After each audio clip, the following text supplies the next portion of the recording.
Bienvenidos a todos y a todas. Soy el profesor Marcos Quiroga. Vamos a hablar en esta clase de la importancia de uno de los elementos que se destacan dentro de las excavaciones arqueológicas históricas. Me refiero a los metales arqueológicos, sobre todo su manipulación y su conservación, de algunos aspectos vinculados con la tipología que nos pueden permitir acceder a cierta información, como puede ser cronologías, técnicas de manufacturas y tal. ¿Por qué es importante los metales arqueológicos? Justamente porque nos permiten acercarnos a ciertas cronologías relativas a partir de la identificación de su manufactura o de sus modos de realización. Para esto uno tiene que aplicar un adecuado análisis morfométrico para poder observar las características que nos indican o nos aproximan a estos aspectos tecnológicos sobre todo, ¿no? Una vez que se seleccionan estos análisis o se aplican estos análisis morfométricos, uno puede, que son sobre todo macroscópicos, puede acceder a hacer o realizar análisis micrográficos que nos permite ingresar al mundo interior del elemento y observar su forma o sus técnicas de manufacturas de una forma tan precisa y detallada que uno puede determinar cuáles fueron las técnicas productivas aplicadas para su realización. Como una muestra arqueológica metálica puede presentar distinta variedad de minerales, siempre hay que tener en cuenta la muestra con qué minerales está conformado los metales. ¿Por qué esto? Porque suele pasar de que muchos metales, por lo general los que están conformados en hierro, tienden a degradarse o a corroerse de una forma muy acelerada a partir del contacto con la humedad y la temperatura ambiente.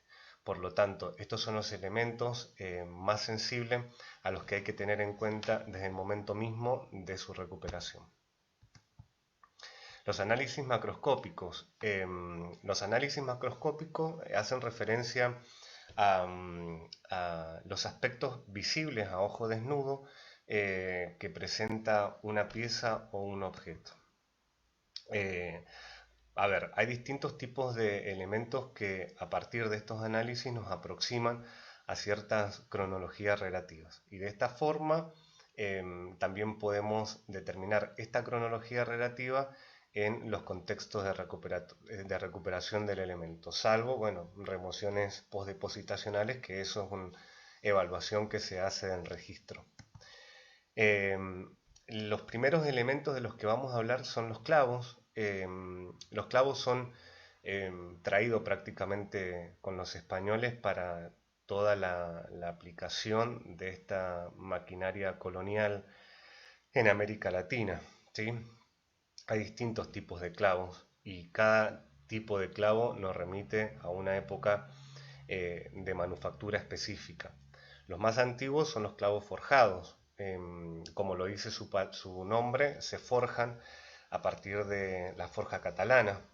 Por lo general son minerales, o mejor dicho, clavos con minerales bastante rudimentarios por la forma en la cual se obtuvo el acero para su realización. Tengan en cuenta que un acero o un mineral de hierro, mejor dicho, necesita altas temperaturas para su fundición. En las épocas medievales, si se quiere, en Europa y coloniales en América, los hornos eran muy rudimentarios para la fundición de estos minerales. Por lo tanto, el acero que se obtenía era un acero de baja calidad, ¿sí? Pero permitía la manufactura de estos elementos que eran los clavos forjados. Tienen características específicas su cuerpo, Por lo general siempre la cabeza parece una pirámide trunca y no tiene cuello con el vástago, ¿sí? Esa es quizás la principal característica de los clavos eh, forjados. Eh, Son cuadrados, ¿sí? No son rectangulares, son cuadrados, y se le puede ver la marca del martilleo en el cuerpo o en el vástago, ¿sí? Y en la cabeza también. Es una sola pieza, se conforma a partir de una barreta candente, la cual se empieza a golpear con un martillo en una forja y se le termina dando la forma de clavo.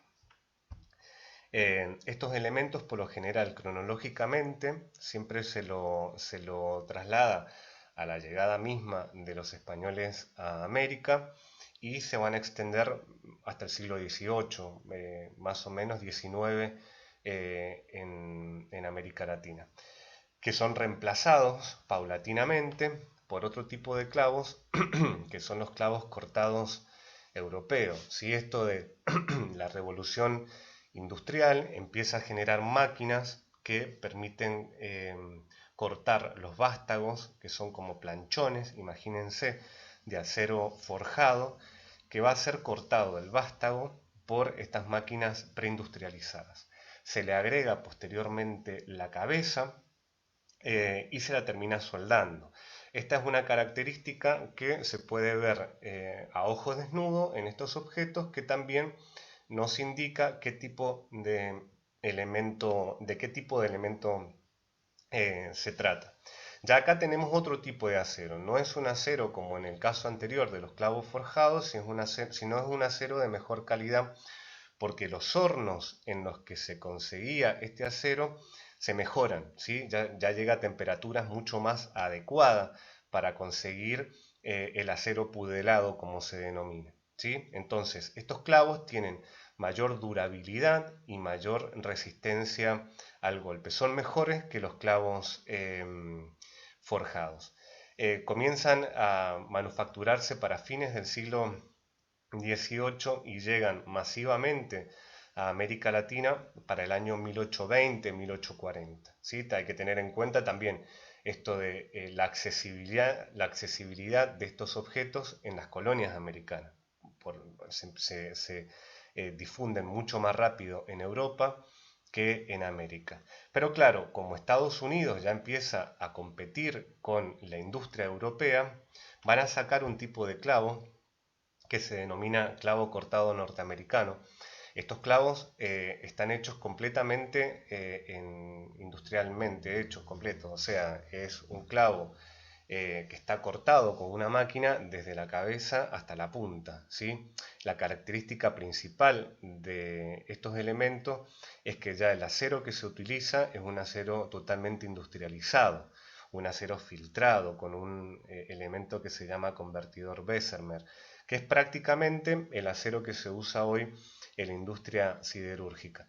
Entonces, la calidad del elemento, la durabilidad del elemento y al obtenerse en serie hace que la competencia de estos elementos con los clavos cortados europeos sea o estos reemplacen rápidamente a los objetos anteriores. Y finalmente está el clavo redondo, que es un elemento del siglo XX que se hace con un alambre y es el que utilizamos en el día de hoy, que a partir del siglo XX es el único objeto de clavazón, digo, tenemos tornillos, bulones y tal, pero en el caso del clavo, que se utiliza en la industria. Estos elementos, los clavos cortados norteamericanos, se empiezan a dar fuertemente en América Latina a partir del año 1840, 1860. Entonces, nosotros si tenemos en un contexto una predominancia de clavos forjados, tenemos que tener en cuenta que estamos en un rango temporal que nos lleva desde el siglo XVII al siglo XVIII, XIX. Y si tenemos clavos forjados con clavos cortados norteamericanos, que puede llegar a pasar, la fecha que va a predominar es la de este último, ¿sí? O sea, digo, en un contexto cerrado me refiero a un ataúd, por ejemplo, ¿sí? Que conforman los clavos. Y esto ya nos habla de otra característica, que es la reutilización de elementos. En este caso, la reutilización de clavos forjados, porque la cronología relativa nos la estaría dando el elemento más reciente, ¿sí? Eh, Otros objetos que nos permiten la identificación de cronologías son las medallas, ¿sí? Hay una gran variabilidad de medallas y de cruces. Por lo general, cuando se hace arqueología en templos católicos y arqueología mortuoria, siempre suelen aparecer estos objetos que, a ver, pueden indicar, no voy a entrar en este tema, pero pueden indicar estatus sociales en las personas que los tienen. Tengan en cuenta que estos elementos, por lo general, además de tener un aspecto religioso, son elementos en la colonia caros, ¿sí? Tienen un valor económico, pero también tienen un valor simbólico de estatus social. Yo puedo depositarle a mis muertos objetos que tienen alto valor económico, por lo tanto a mí me posiciona en un lugar distinto al resto de la sociedad. Esto es una interpretación que se pueden hacer de los objetos, pero claramente en el análisis morfológico uno puede y tiene que empezar a determinar de qué están hechos, ¿sí? A ojo desnudo, digo, de bronce, de oro, de plata y tal, y algunas características que nos pueden llegar a remitir el periodo de realización. Por ejemplo, estos son corazones marianos que también nos pueden aproximar a la bibliografía de a partir de cuándo o de qué forma se empiezan a incorporar estos corazones en cruces, y esto también nos daría una data de la fecha de su manufactura, ¿sí? Otros elementos son estos huecos. Por lo general estas medallas aparecen como las finalizaciones de rosarios, y son costumbres que se empiezan a realizar a partir del siglo XVIII en Europa, ¿sí? Ahí pueden ver los huequitos donde iba los hilos del rosario. Entonces ya si estamos hablando del siglo XVIII y encontramos esto asociado a un esqueleto, no es anterior ese esqueleto al siglo XVIII por el elemento que lo acompaña, ¿sí? En este caso, en las medallas del centro, esos huecos pueden ver que el dije principal se ha roto, y lo que hicieron fue provocar esas aberturas con algún elemento punzante para seguir utilizándolo, ¿sí? También tenemos que ver que, eh, o lo que nos estaría indicando la importancia que tienen estos objetos, que no se descartaban al romperse el dije, sino todo lo contrario, se buscaban eh, formas alternativas de poder seguir utilizándolo. Entonces, encontrándolos asociados a muerto, nos está indicando que ese muerto tiene un estatus, o la familia que pudo depositar esos elementos en esos muertos tienen un estatus diferente a los del resto de la sociedad. Bueno, los botones también son elementos que predominan dentro de excavaciones arqueológicas y que tienen características específicas que nos permiten identificar algunas cronologías. En el caso de los botones militares, principalmente en este botón, ustedes pueden ver claramente la forma de una corona, dos cañones y 8 proyectiles o municiones de cañón. Al hacer una revisión bibliográfica, se ha podido determinar que estos botones corresponden a la infantería de Sevilla, y que se empiezan a hacer para el siglo XVIII, en el año 1780, ¿sí? Entonces nosotros ya tenemos la fecha de realización de este tipo de botones. Nosotros lo encontramos en un contexto, sabemos que ese contexto no es anterior al siglo XVIII, obviamente teniendo en cuenta las remociones posdepositacionales que pueda tener el registro, como dije recién. Entonces, esto nos indica o nos da una data cronológica. Estos botones por lo general están todos hechos en bronce, ¿sí?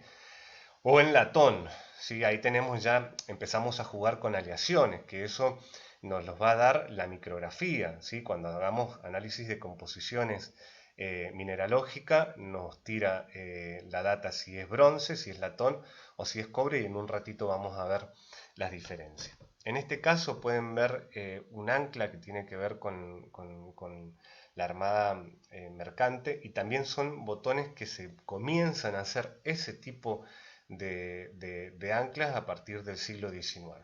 Igual que el caso anterior, se aparece en un contexto mortuorio, por ejemplo, no sería anterior al siglo XIX el esqueleto encontrado. Y en este caso son botones militares. Bueno, este botón está bastante destruido, un poco esto de lo que estábamos hablando al inicio de la conservación de los objetos. Es un botón que está bastante destruido, pero por lo general los botones militares del ejército argentino tienen la parte frontal realizadas en bronce o en latón, y la parte posterior está hecha en hierro. No todos los del ejército militar argentino del siglo XIX tenían este tipo de botones. En este caso que les estoy indicando, tiene la parte de adelante hecha en latón y la parte de atrás hecha en hierro, y esto nos estaría dando una categoría dentro de los rangos castrenses de soldados rasos. ¿Por qué? Porque los generales tenían los botones hechos de bronce completamente. ¿Por qué esta característica? Primero, por la rentabilidad, era caro hacer todo un botón de bronce, y segundo, porque indicaba un estatus dentro de estos rangos militares o castrenses, ¿sí?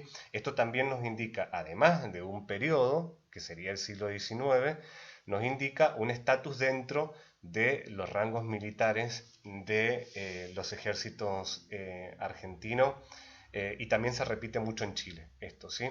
Y el resto son botones domésticos. En este caso es un botón que tiene una predominancia en oro, ¿sí? Y cobre, sobre todo, y un bajo porcentaje en oro. Y estos son botones hechos en bronce y son de pantalones, camisas, elementos de vestimenta, ¿sí? Pero son domésticos. Bueno, un elemento claro que nos va a dar una cronología relativa de un contexto son las monedas, sin ningún tipo de duda. Las más antiguas son las monedas macuquina. Tengan en cuenta que estas monedas se empiezan a acuñar en América, en Potosí y en México sobre todo, y cada elemento indica la familia real que está dominando España en ese entonces. Entonces esto también nos da varias información, no tan solo de la cronología, sino también de la monarquía reinante en esa época, ¿sí? Otros elementos son las monedas clericales, ¿sí?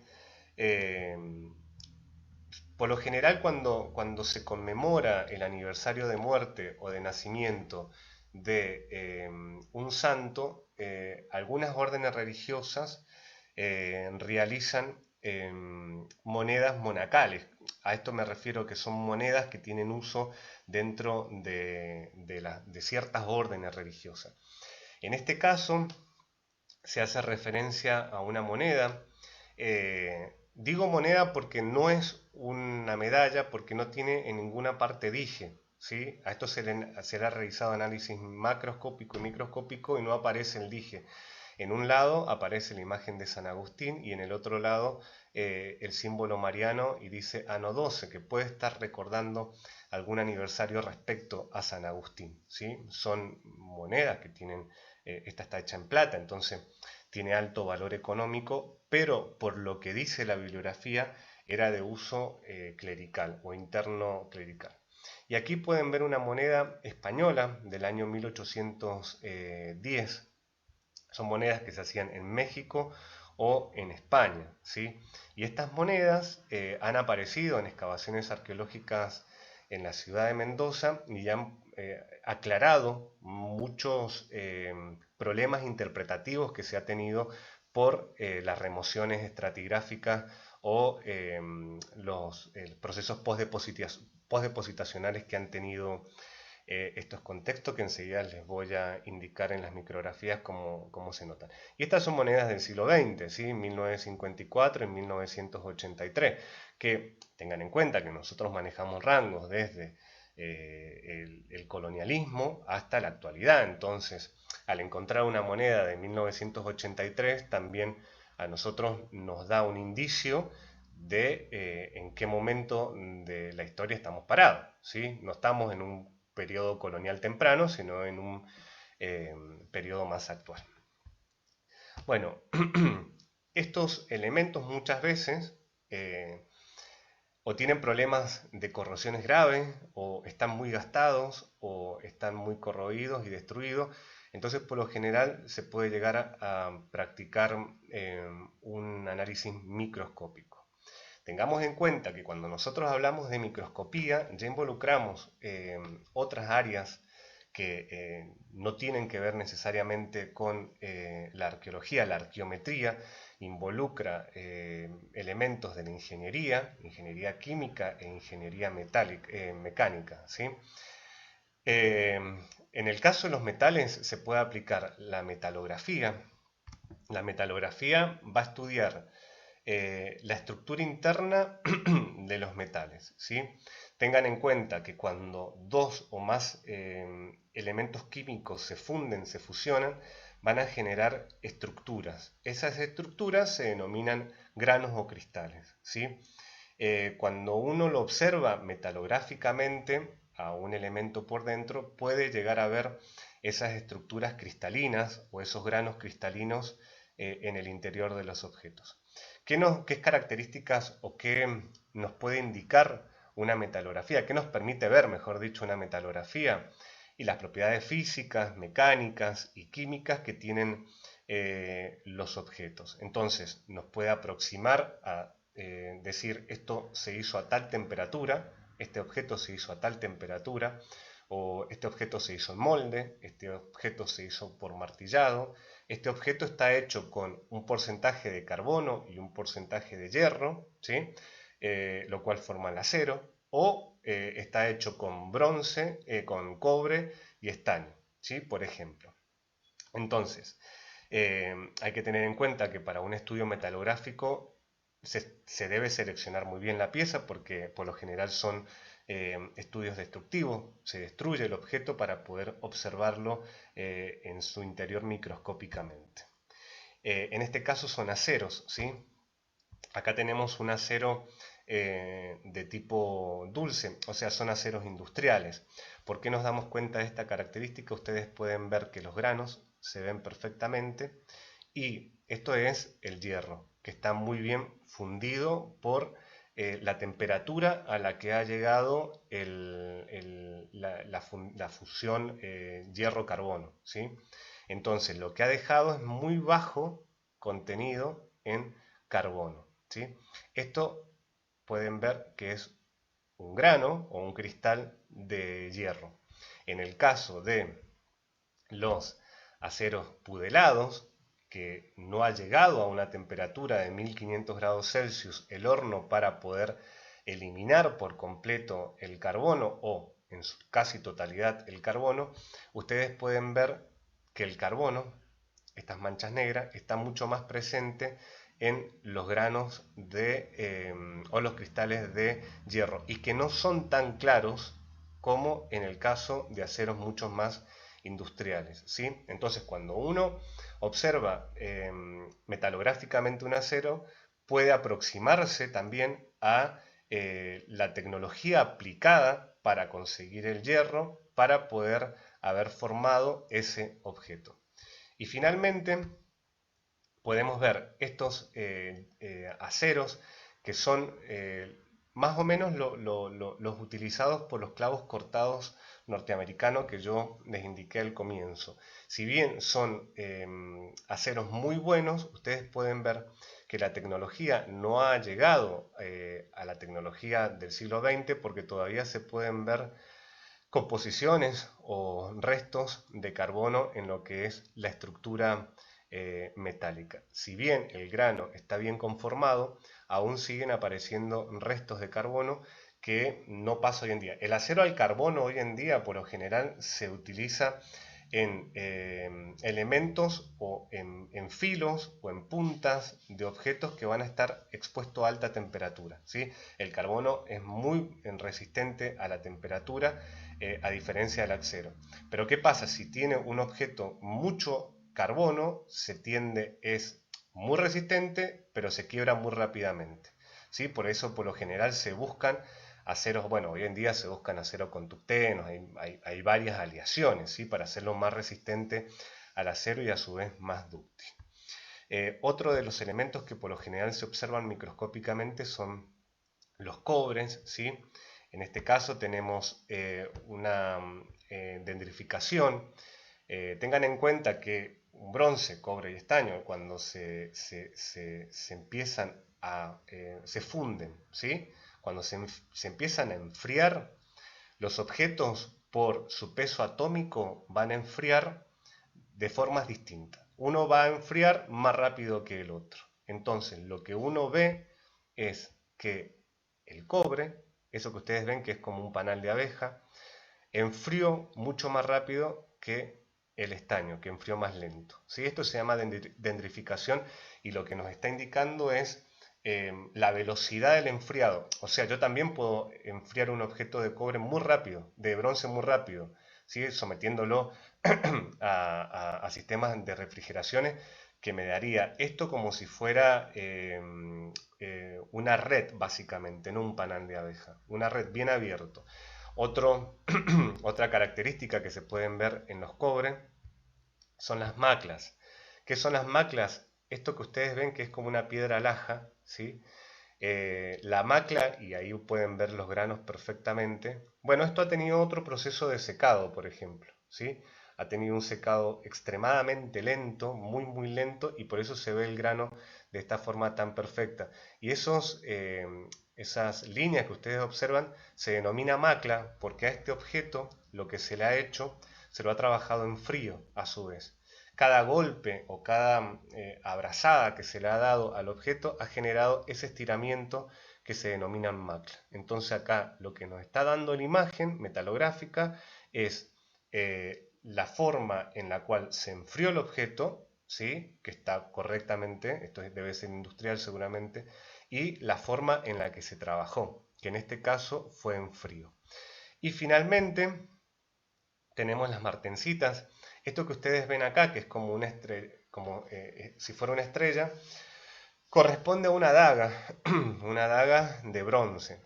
¿Qué se ha hecho en este caso? ¿Por qué se ve de esta forma la metalografía? Porque se ha fundido, ¿sí? Se ha golpeado para darle forma, se ha vuelto a fundir y se la ha enfriado muy rápidamente. O sea, no se le dio tiempo a esta fundición de enfriar. Se la enfriaban con aceite o con agua, ¿sí? Por lo general las espadas o las dagas o las lanzas se ven de esta forma metalográficamente, porque es enfriar, golpear permanentemente y no se le da el tiempo de reposo a los objetos de enfriar, ¿sí?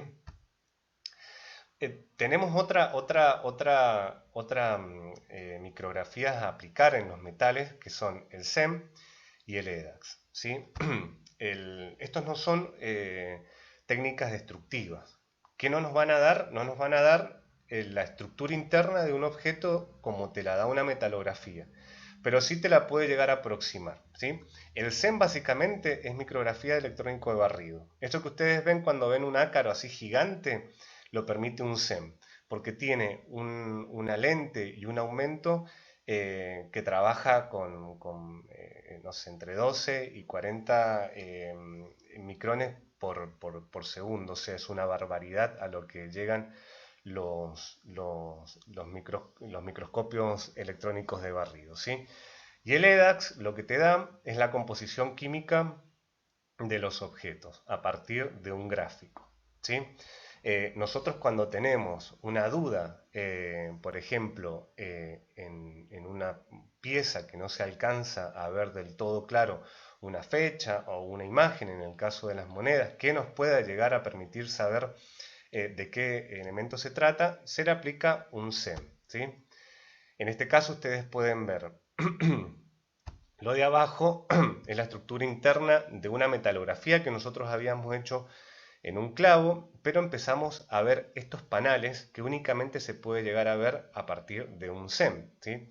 Estos panales nos está dando un indicio ya de los elementos botánicos incorporados en la fundición de ese hierro, ¿sí? O sea, el carbón utilizado para poder fundir ese hierro. Y pueden ver cómo queda esa estructura dentro de lo que son estos panales o esta imagen que ustedes pueden ver claramente en el clavo. Y otro objeto que era bastante característico, me corro para este lado, lo pongo ahí, fue una moneda que apareció en un contexto arqueológico, acá en las excavaciones realizadas en el área fundacional, que no se alcanzaba a ver a simple vista de qué elemento se trataba. Cuando se le aplicó el SEM, se pudieron ver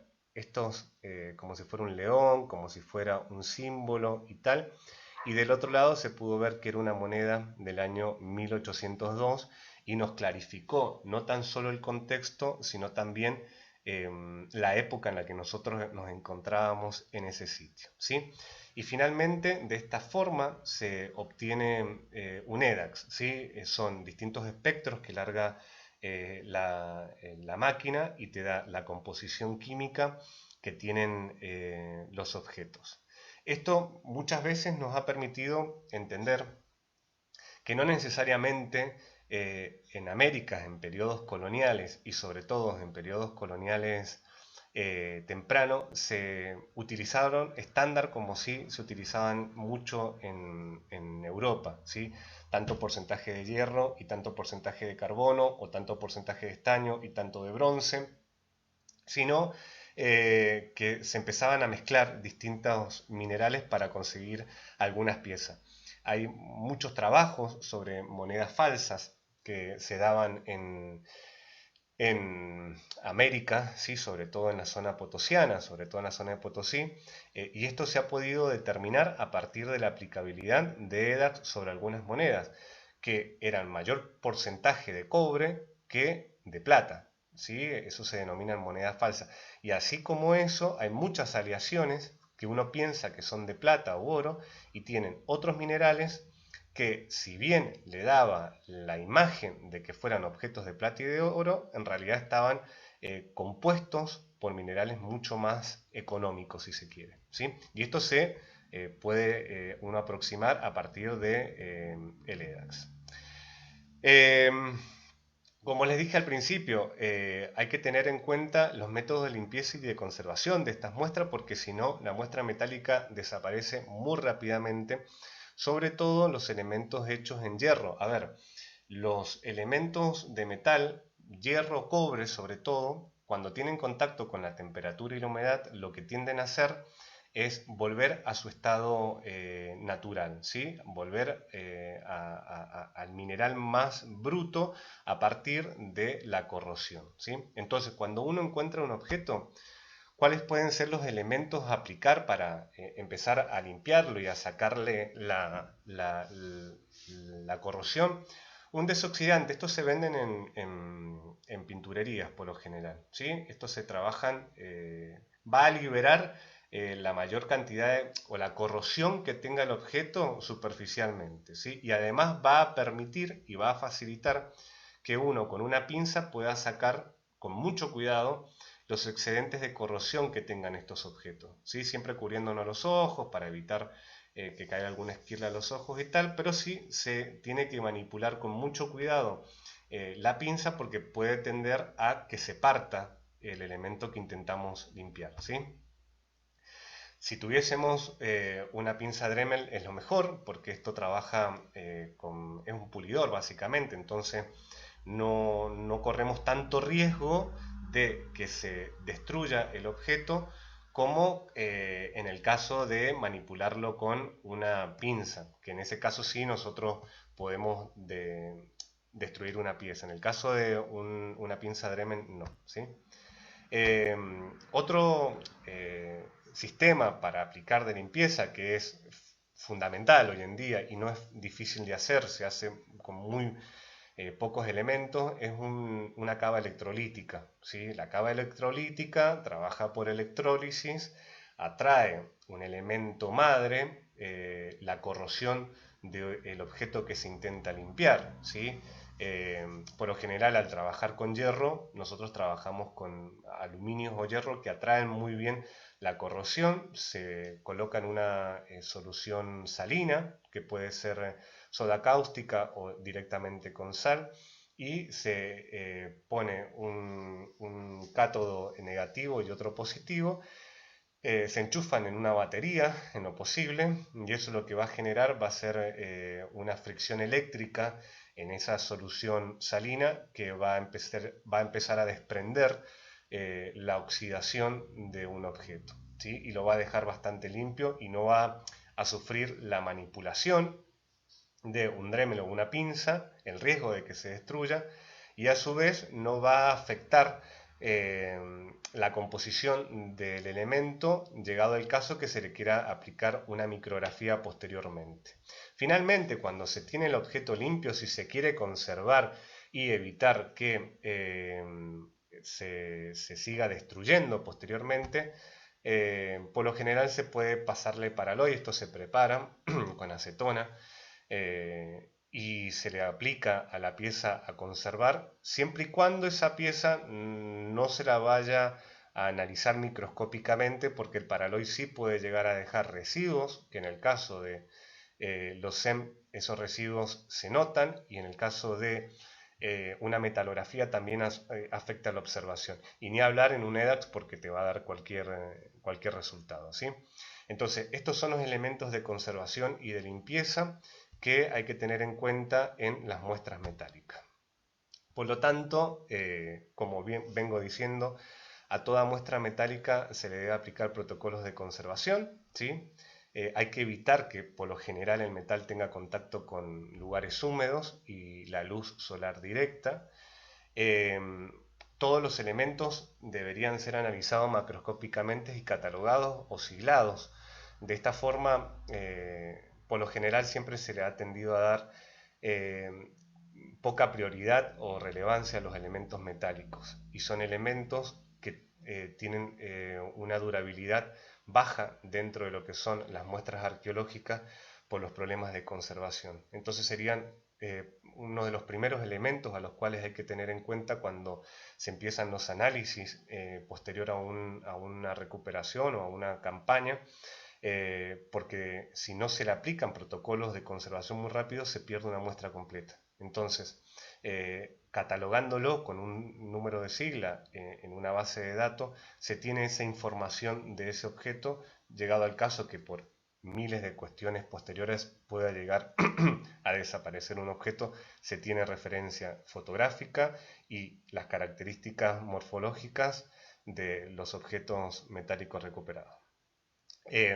Cuando uno analiza macroscópicamente tiene que definir muy bien una grilla analítica, porque si no se pueden perder de vista características que son fundamentales para poder aproximarnos a cuestiones productivas o cuestiones que tienen que ver con la realización o con la, la composición química o mineralógica que pueda tener el objeto, que podamos determinarla a ojo desnudo. Está bien, es muy difícil distinguir entre un bronce o un latón, pero mucho más fácil es de distinguir un cobre de un hierro. Entonces, si tenemos un objeto que nosotros vemos que está hecho en hierro, se le pone de hierro, y a un objeto de cobre, cobre, bronce, latón, y después eso se define microscópicamente, ¿sí? Pero por lo general en las grillas analíticas hay elementos que no se integran, como por ejemplo las medidas completas de los objetos, entonces no sabemos si tenemos objetos parciales u objetos destruidos. Y como les dije recién cuando hablamos de la parte micrográfica, hay que tener una responsabilidad a la hora de elegir la pieza, que el resultado tiene que justificar esa acción porque en el caso de la metalografía es destructiva, entonces esa pieza se va a destruir y es una pieza arqueológica que si bien aporta mucha información en la metalografía, que es hoy en día como el ABC para los estudios metálicos, hay que definir muy bien qué piezas se destruyen y para qué. ¿Sí? No hay que destruir piezas porque sí, sino los resultados finales tienen que justificar esa destrucción. Y en el caso de las imágenes SEM y los espectros EDAX, no son destructivos, como les comentaba. El EDAX es muy bueno porque por ahí necesariamente no hace falta ninguna imagen. Ya con la composición química del elemento uno puede entender mucho los contextos y entender mucho las formas y los modos de producción de esos objetos, pero no nos permiten llegar a estructuras que son interesantes de analizar dentro de los metales, como son las formas de manufactura, si fueron enfriados en frío, si tuvieron un largo periodo de enfriamiento, si tuvieron un enfriamiento adecuado, si fueron trabajados en frío o en caliente esos objetos, qué tipo de forja se aplicó, todas esas características nos los da la metalografía, que no nos las da el SEM-EDA, nos da otras características que para el estudio metalográfico también es importante y aporta mucho a las conclusiones finales. Bueno, espero que les haya servido la clase. Ustedes saben que yo voy a estar 2 días en horarios de consulta y el día jueves con el profesor Chavasa vamos a estar en el Google Meet de 16 a 18, así que cualquier consulta que tengan nos la realizan. Muchas gracias y que sigan muy bien.